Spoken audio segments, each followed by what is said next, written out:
이 시간 우리가 함께 말씀을 보겠습니다. 오늘 우리에게 주시는 말씀은 시편 16편 11절의 말씀입니다. 우리 한 절의 말씀을 저와 우리 성도님들께서 한 목소리로 함께 읽도록 하겠습니다. 주께서 생명의 길을 내게 보이시리니 주의 앞에는 충만한 기쁨이 있고 주의 오른쪽에는 영원한 즐거움이 있나이다. 아멘. 하나님의 말씀입니다. 이 시간 말씀을 전해주실 목사님을 소개하겠습니다. 이유람 목사님은 12월 초에 우리 교회에 부임하셔서 성남교구를 담당하시게 되셨습니다. 오늘 이 시간 부임 설교를 하시게 되시는데 목사님을 환영하는 의미로 우리 박수로 맞이하도록 하겠습니다.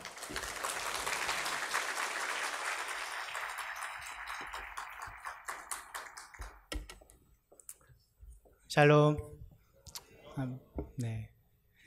저는 안내해 주신 대로 지난 12월 3일에 부임한 이유람 목사입니다. 저는 성남교구와 그리고 새가족 2단 사역을 맡게 되었는데요. 제가 새가족인데 새가족국을 맡기셨어요. 그래서 주님이 새가족을 이해하고 또 제가 새가족이기 때문에 새가족의 마음을 아니까 맡기셨다는 그런 생각을 하게 됩니다. 많은 분들이 저를 만날 때 이름에 대해서 많이 물어보십니다. 아니 왜 우람하지 않은데 우람이라고 지었냐?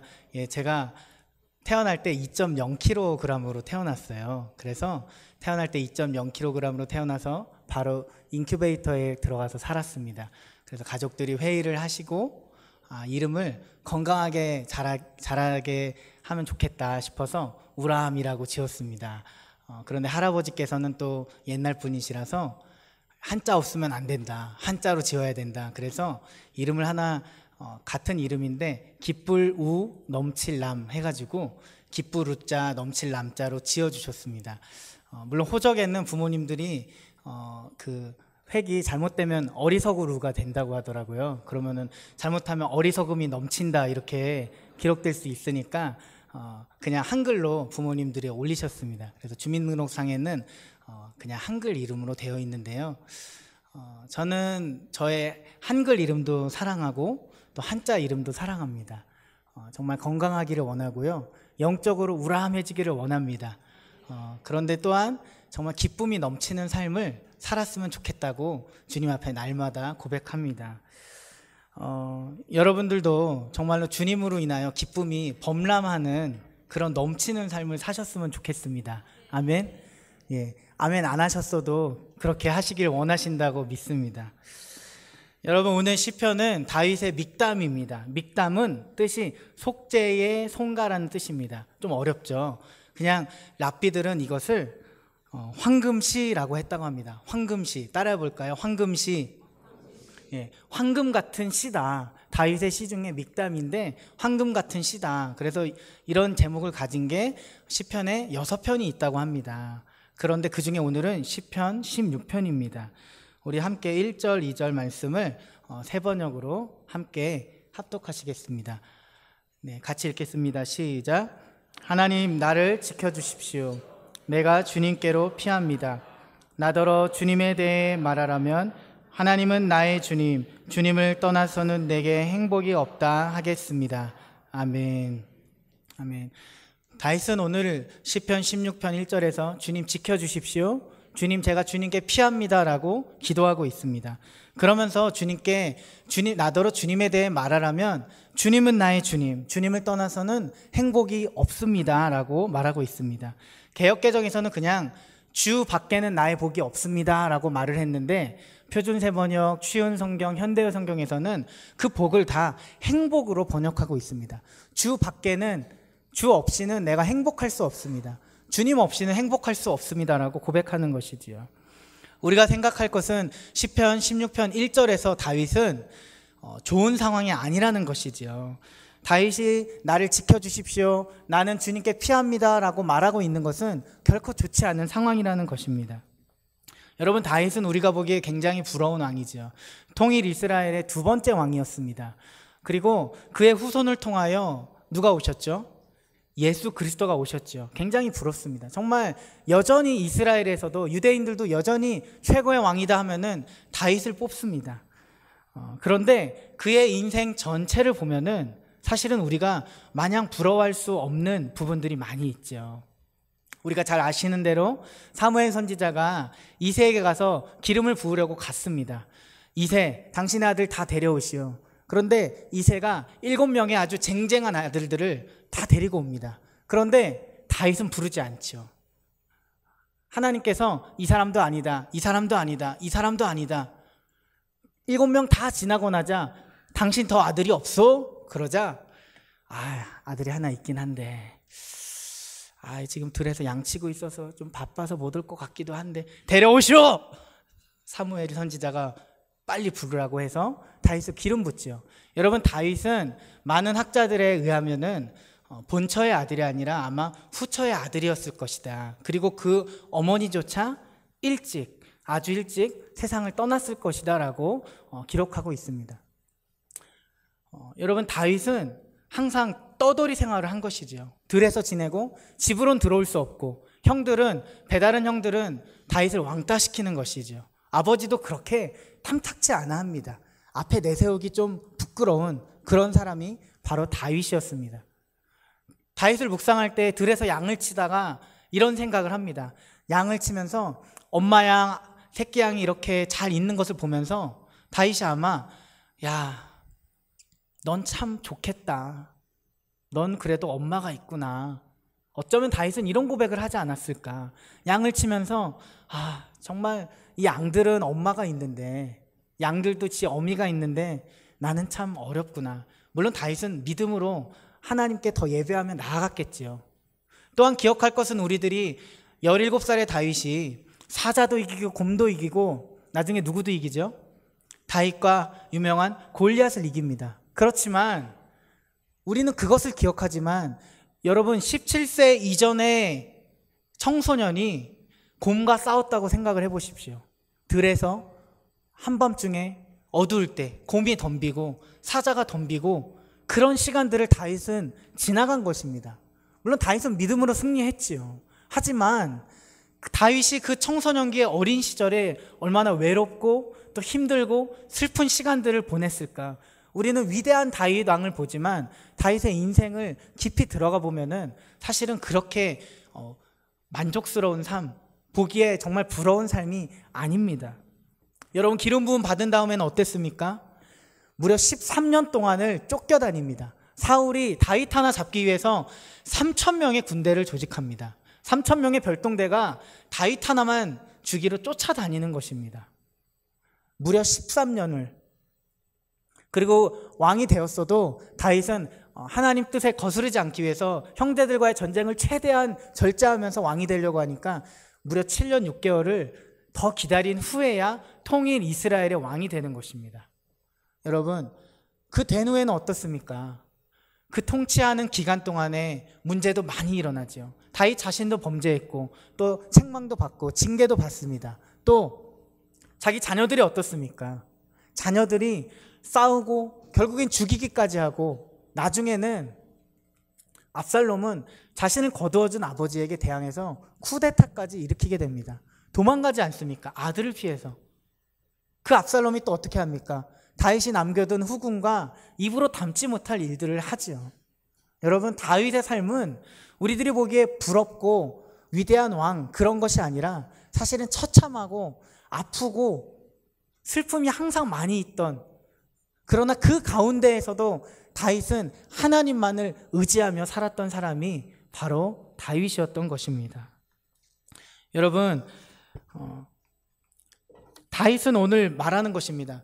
하나님, 제가 주님께 피합니다. 저를 도와주십시오. 그러나 누가 저에게 주님은 어떤 분이십니까? 묻는다면, 여러분, 만약에 누가 여러분에게 당신에게 하나님은 어떤 분이십니까? 당신에게 하나님은 어떤 분입니까? 물어보신다면 여러분 어떻게 대답하시겠습니까? 다윗은 고백하는 것이, 저는 지금 피해야 되고 저는 지금 도망가야 되지만 여전히 주님은 제 주님이십니다. 그리고 주님 없이는 저는 행복할 수가 없습니다 라고 다윗은 고백하는 것입니다. 여러분, 성경의 많은 인물들은 자신의 환경과 상황 속에서, 어려운 상황 속에서 하나님을 원망하지 않았습니다. 대개 사람들은 어려운 일이 생기면 어떻게 합니까? 원망하죠. 하나님, 왜 어째서 이런 일이 저에게 일어나야 됩니까? 하나님 정말 살아계신 건 맞아요? 하나님 정말 계신 건 맞냐고요? 하나님 왜 이런 일이 일어나야 되는 겁니까? 우리는 원망과 또 하나님께 질문을 하기 시작합니다. 그런데 성경 속 인물들은, 그리고 다윗은 하나님, 그럼에도 여전히 주님은 내 주님이십니다. 여전히 주님은 나의 주인님이십니다. 주님은 나의 행복이십니다. 주님이 계시기 때문에 저는 주님을 붙들고 저는 행복합니다 라고 고백하는 것입니다. 여러분, 행복은 어디에서 옵니까? 선한목자교회 오면 처음으로 양육받을 때 교재 이름이 뭡니까? 당신은 행복하십니까? 여러분 행복하십니까? 여러분, 세상은 자꾸만 거짓말을 해요. 자꾸만 거짓말을 합니다. 세상은 돈을 가지면, 공부를 잘해서 학력이 뛰어나면, 명예를 가지면, 외모가 출중해지면, 뛰어나면 행복해질 것이라고 합니다. 여러분, 그러나 돈을 가질 때 필요하지요. 가난한 사람을 도우려고 해도 돈이 필요하고, 선교를 하려고 해도 돈이 필요합니다. 그러나 그것은 필요한 것이지 그것이 우리에게 행복을 주지 못하지요. 공부를 할 때 여러분 행복하십니까? 아니요 라고 누가 대답하셨어요. 공부를 할 때, 학위를 딸 때 행복할 수 있죠. 좋은 학위, 세상이 부러워하는 학위를 따면 행복할 수 있죠. 하지만 그 행복은 얼마나 갈까요? 그 졸업식 날? 아니, 그 졸업식 몇 시간 갈까요? 평생 그걸 자랑스러워할까요? 그렇지 않습니다. 여러분, 명예는 어떻습니까? 화무 11홍, 권불 10년. 네. 오래 가지 못하는 것이 명예입니다. 금방 떨어지는 것입니다. 인기도 금방 떨어지게 되어 있습니다. 허망한 것들을 세상은 자꾸만 거짓말을 해서 그것으로 행복해질 것이라고, 그것을 가지면, 그것을 소유하면 행복해질 것이라고 하지만 그것은 사실은 거짓말입니다. 여러분, 외모는 어떻습니까? 여러분, 한때 여기서 얼짱이신 분 계신가요? 여러분, 한때 몸짱이신 분, 남자분들 딱 팔 만지면 남자분들 딱 팔에 딱 힘 주시잖아요. 그죠? 몸짱, 얼짱, 이것이 우리에게 행복을 가져다 줍니까? 그렇지 않죠. 여러분, 한 해에 얼마나 많은 연예인들이, 여기 서 있는 저보다 훨씬 잘생긴, 멋지게 생긴, 아름답게 생긴 분들이 얼마나 안타까운 선택을 하는지 모릅니다. 여러분, 외모가 결코 행복을 주지 않습니다. 여러분, 명품백을 가지면, 좋은 차를 타면, 좋은 집에 살면 행복해질까요? 얼마나 좋은 집에 살아야 행복해질까요? 제 아들 이름이 선우입니다. 5살인데요. 이 이선우 형제가 최근 장난감이 많이 생겼습니다. 요새 시즌이잖아요. 막 성탄절날 산타 할아버지 다 아시죠? 네, 산타 할아버지가 선물을 다 주시고, 또 친할아버지, 친할머니가 또 같이 주시고, 외할아버지도 사주시고. 왜 예수님 생일에 얘가 선물을 받는지는 제가 잘 이해가 안 되는데, 그래도 아무튼 뭐 저도 그렇게 자랐을 테니까요. 그런데 얘가 이렇게 선물을 많이 받으면 제가 보기에도 너무 좋은 장난감이에요. 주님이 계속 주셔서 집에 많아요. 막 새로 산 것도 있지만 누가 또 주시고 너무 많아요. 그런데 이 아이의 욕심은 끝이 없어요. 성탄절 다음 날 약국에 갔는데 약국에 비치된 작은 장난감을 보고 또 사고 싶어 합니다. 본인은 장난감 아닌데 자기 장난감 큰 로봇을 들고 있으면서 이렇게 작은 장난감 새 거라는 이유로 갖고 싶어 합니다. 그거 갖고 얼마나 놀까요? 제가 많이 사줘봤는데요, 싼 거는 싼 만큼 갖고 놀더라고요. 1,000원짜리는 1,000원짜리만큼 갖고 놀아요. 몰라요. 어디 있는지도 몰라요, 자기가. 그런데 비싼 장난감도 끝이 없습니다. 저희 집에 TV가 없는데 우연히 그 아버님이 잠깐 이제 허리 수술을 하셔서 병문안을 갔는데 EBS를 틀어주셨어요. 만화를 보는데, 만화 한 편 보는데 무슨 중간에 광고가 더 많이 나오는 것 같아요. 장난감 광고가 계속 나오는데, 이 아이의 눈빛은 그 갈망함이 아주, 주님을 그렇게 갈망하면 좋은데 그렇게 갈망하지 않아요. 저거 갖고 싶은 그 표정, 말은 안 하는데 얘가 그런 표정이에요. 근데 여러분, 우리들은 다를까요? 저는 다를까요? 새 것을 갖고 싶어하고, 좋은 것을 계속 끊임없이 갖고 싶어하고, 그것이 만족을 주는 것이 아닌 것을 분명히 알고 있으면서도 우리는 끝없이 목말라 하는 것입니다. 그러나 여러분, 다윗이 언제 넘어졌습니까? 다윗의 평생에 가장 정점에 있을 때, 백향목궁에서 부하들은, 신하들은 다 전쟁 나갔는데 자기 혼자서 낮잠 자고 늦잠 자고 있다가 넘어지지 않았습니까? 그러면 여러분, 많이 가지고 있는 것이 행복이 아니면 없어야 행복해지는 것입니까? 막 가난해져야, 최고로 가난해져야지 행복해지는 것입니까, 여러분? 그것은 또 아니지요. 가난해지면 하나님께 나오기는 사실은 더 좋습니다. 여러분 가운데 혹시 가난하신 분이 계십니까? 가난하면 더 하나님께 나오기 좋아요. 왜냐하면 하나님밖에 의지할 수밖에 없기 때문이거든요. 그런데 가난한 사람들이 다 그런 건 아니거든요. 가난하기 때문에 원망으로 가득 찬 삶을 사는 사람들도 참 많습니다. 여러분, 그러면 가난해도 안 되고 부해도 안 되고 그것이 기준이 아니라는 것이지요. 우리의 행복은 어디에 있습니까? 진짜 행복은 도대체 어디에 있습니까? 저는 4대째 모태신앙이었지만 예수님을 인격적으로 만나기 전까지는 정말 기쁨이 무엇인지, 정말 예수님이 누구신지 잘 몰랐습니다. 중3, 물론 모태신앙이라 교회는 계속 나갔지만 그야말로 주님 한 분이면 충분합니다 이게 아니고 주일 한 번이면 충분합니다. 수요일에 왜 나옵니까? 금요일에 왜 나옵니까? 새벽에 왜 나옵니까? 저 때는 청소년부가 토요일에 모였어요. 그런데 교회 학교 선생님이 이제 그때는 신방 전화를 집으로 자주 이제 해주셨던 것 같아요. 전화 오면은 선생님 제가 바빠서 내일 못 갈 것 같습니다. 아주 친절하게 거절하고 가지 않았습니다. 왜냐하면 주일 한 번이면 충분합니다. 제가 그렇게 생각을 했기 때문이죠. 그냥 공부 열심히 하고 적당히 돈 벌고 적당히 효도하고 적당히 살고 주일 성숙 적당히 하면은 그 정도면 뭐 괜찮지라고 생각했던 것이죠. 그런데 중3 겨울방학 때 경배와 찬양 수련회라고 하스테반 선교사님이 이제 하시던 찬양 수련회에 갔습니다. 아주 무시무시한 수련회였습니다. 찬양하고 기도하고 말씀 듣고 밥 먹고 찬양하고 기도하고 말씀 듣고 뭐 다른 프로그램은 하나도 없고 그냥 계속 찬양하고 기도하고 말씀 듣고 밥 먹고 죽을 뻔했습니다. 그런데 충격을 받은 것은 저는 그때 당시에만 해도 손 들고 찬양하고 이런 게 요새는 그래도 많이 하시잖아요. 그런데 그런 것이 잘 교회에 없던 때였어요. 그런데 갔더니 젊은 청소년들이 다 막 손을 들고 눈물을 흘리며 찬양을 하는 거예요. 얘들이 왜 울지? 저는 생각을 했죠. 찬양을 이렇게 할 수도 있구나. 그게 뭐 거부감을 느낀 건 아니고요. 찬양을 이렇게 할 수도 있구나. 그런데 저는 제 마음을 두드렸던 것은 집회 말씀 전에 광고였습니다. 집회가 다 끝나고 중간에 식사하러 광고 시간이 됐는데 광고하시는 분이 딱 쓰시더니 자, 식사하시는 분들은 질서 있게 식당으로 가주시기 바랍니다. 그리고 금식 기도하실 분들은 앞으로 나오셔서 기도해 주세요. 저는 속으로 생각했습니다. 무슨 소린가? 도대체 무슨 말인가?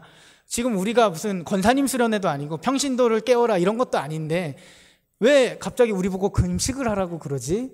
금식은 제 생각에는 권사님들, 어머니 권사님들, 더 높게는 사실은 할머니 권사님들이 많이 하시고 배 안 고프시니까 하고 그런 걸로 생각을 했었는데 금식을 하라니요. 청소년들에게 한창 지금 막 많이 먹어야 되고 얘들은 밥 먹고 뒤돌아서만 배고픈 아이들인데 이 아이들에게 금식을 하라니요.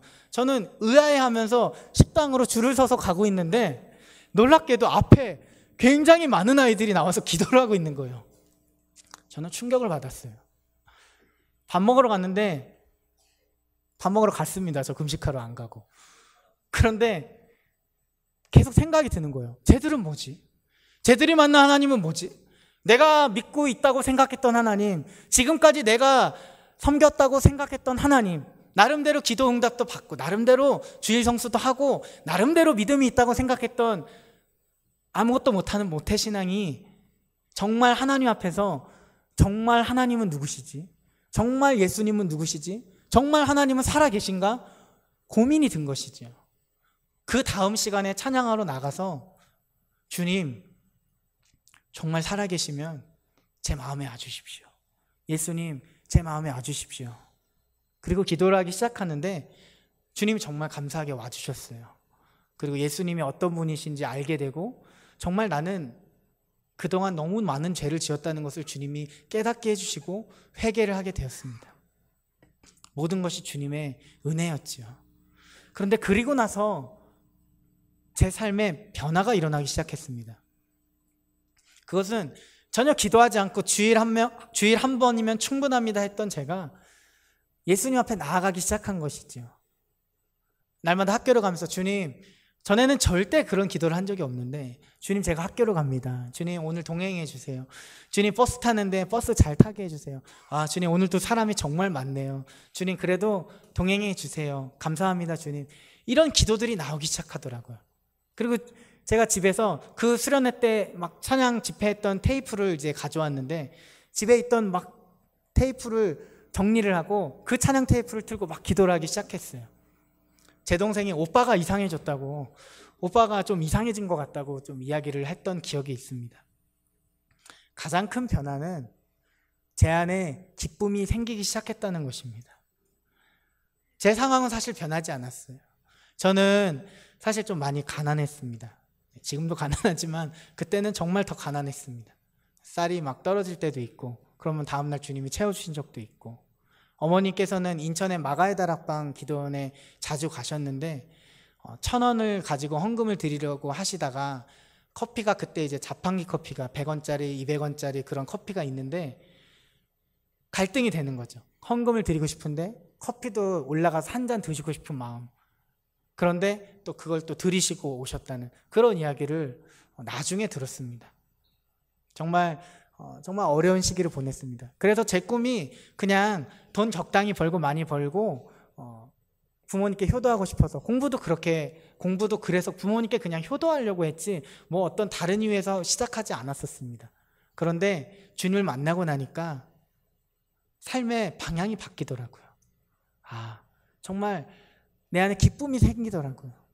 내 상황은 하나도 안 변했는데 여전히 가난한데 여전히 어려운데 주님이 계시니 너무 행복합니다. 주님이 함께 계시니 너무 좋네요.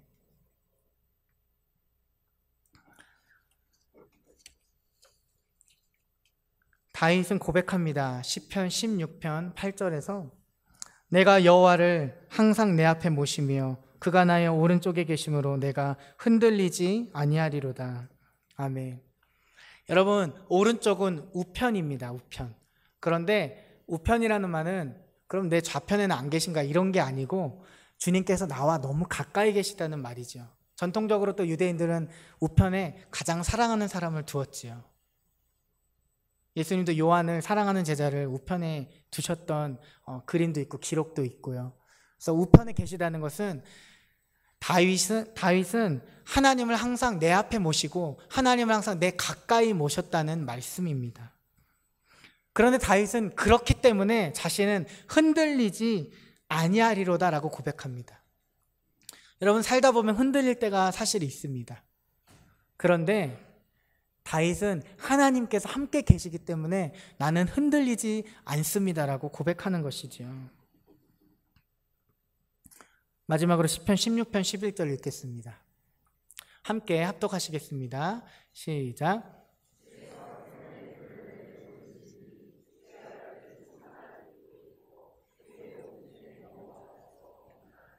아멘. 여러분, 주님께서 생명의 길을 보이셨고요. 그래서 주님 앞엔 충만한 기쁨이 있습니다. 여러분, 왜 돈, 학력, 명예, 외모 이런 것들에서 기쁨을 찾을 수 없는지 아십니까? 그것은 그 안에는요, 생명이 없기 때문이에요. 생명이 없습니다. 그 길은 결코 생명의 길이 아니에요. 그런데요, 예수님의 길은 생명의 길입니다. 예수님이 바로 생명 자체가 되시기 때문이에요. 예수님을 바라볼 때 우리 안에 기쁨이 생기는 것은 예수님 가운데 생명과 기쁨이 있기 때문입니다. 저는 오늘 여러분에게 질문합니다. 여러분에게 생명이 있으십니까? 여러분에게 기쁨이 있으십니까?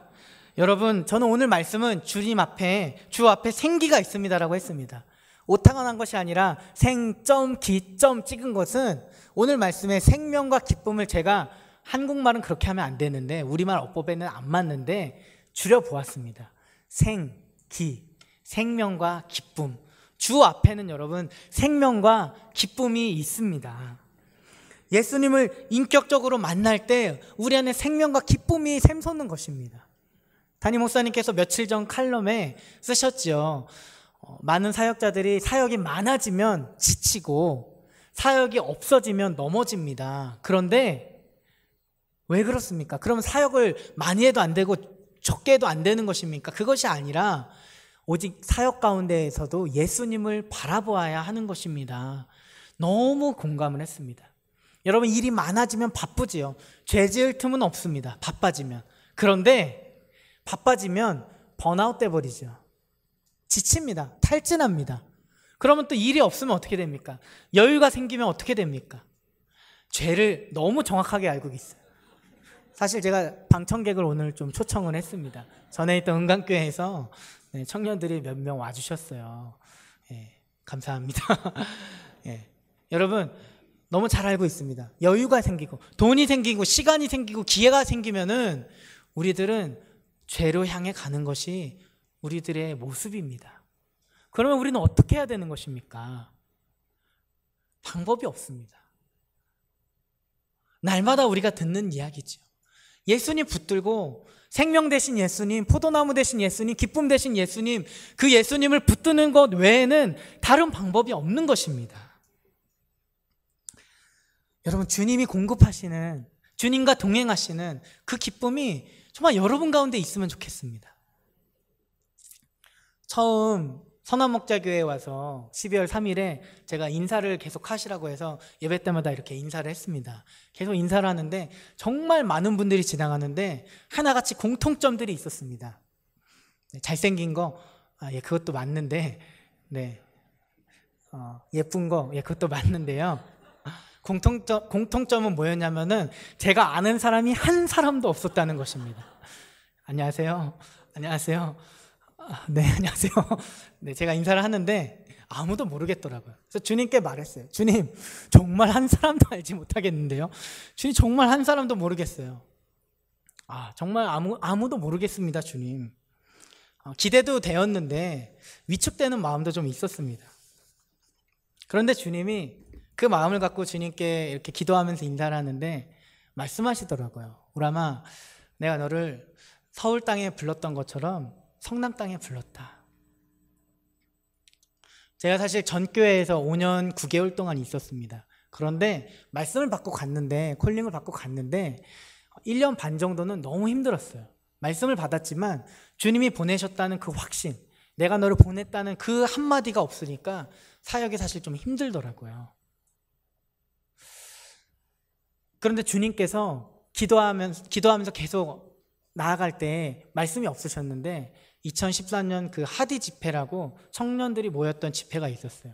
거기 가서 기도하는데 서울의 그 광경들을 딱 보여주면서 찬양을 하는데 갑자기 이제 강변북로, 뭐 남산타워 막 이런 것들을 보여주시다가 보여준 거죠. 방송팀에서 보여준 거죠. 주님 보여준 건 아니에요. 그런데 제가 뭐 환상을 본 게 아니고요. 이렇게 화면에서 보는데 갑자기 주님이 말씀하시는 거예요. 우람아, 내가 너를 서울 땅으로 불렀다. 그 한마디에 저는 거기서 고꾸라졌습니다. 주님 불렀군요. 주님 저를 부른 게 맞았군요. 주님이 저를 부르셨군요. 주님, 그러면 됐어요. 그럼 충분합니다. 주님 그걸로 됐어요. 이러면서 그날 아주 정말 그냥 다 서 있는데 저 혼자 막 무릎 꿇고 막 그냥 울면서 찬양을 했던 기억이 있습니다. 그런데 선한목자교회에 처음 왔는데 정말 너무 빨리 말씀해 주셨어요. 온 날 인사하면서 주님 정말 아무도 모르겠네요. 이러면서 인사를 하고 있는데 우람아, 내가 너를 서울 땅에 불렀지 그것처럼 이거 성남 땅에 내가 너를 불렀어. 그 말씀을 하시니까 주님, 그럼 됐네요. 그거면 충분합니다. 주님, 그것으로 충분합니다. 그 말씀을 받고 나니까요, 오시는 분들이 더 아름다워 보이더라고요. 더 사랑스러워 보이더라고요. 할머니들이 그렇게 예뻐 보일 수가 없어요. 진짜예요. 할아버지들이 진짜 멋있어 보이고, 그 전에 안 그랬다는 것이 아니라 주님의 마음을 받고 나니까 성도님들 한 분 한 분이 물론 이름도 모르고 잘 모르지만 너무 사랑스러워 보이더라고요. 주님의 음성을 들으니까, 주님과 동행하는 게 확실해지니까 너무 행복해지더라고요. 사랑하는 성도 여러분, 주님이 함께 하십니다. 주님이 우리 함께 하시면 여러분 그것으로 충분하지 않습니까? 사실 세상은 정말 어지럽지요. 정말 슬픈 소식들, 안타까운 소식들도 뉴스마다 너무 많이 나오지요. 제천에서, 포항에서, 또 세계적으로 볼 때, 열방을 볼 때 정말 안타깝고 가슴 아픈 소식들이 많이 있습니다. 우리가 예수님을 믿었지만 믿은 후에도 여전히 문제들은 산적해 있고 어려움들은 여전히 많이 있습니다. 아픈 사람도 참 많습니다. 그러나 여러분, 우리에게 생명이 있습니다. 우리에게 기쁨이 있습니다. 세상이 줄 수 없는 그 생명, 세상이 줄 수 없는 그 기쁨, 예수님이 주시는 그 기쁨이 여러분 가운데 좀 넘쳤으면 좋겠습니다. 소망이 넘쳤으면 좋겠습니다. 그 기쁨을 여러분 빼앗기지 마십시오. 예수님을 사랑하며 마음에 모실 때에 예수님이 주시는 그 기쁨, 그 생명, 그 생기를 여러분 다른 것들에 빼앗기지 마시기 바랍니다. 예수님으로 인하여 누리는 그 생명, 예수님으로 인하여 누리는 그 기쁨이 우리 안에서 막 넘쳐났으면 좋겠습니다. 한 해를 마무리하시고 이제 새해를 가는 이 시간들에 있습니다. 여러분 정말 기쁨으로 주님만 바라보면서 맞이하셨으면 좋겠습니다. 주님 한 분만으로 충분합니다. 우리 함께 좀 찬양하시겠습니다.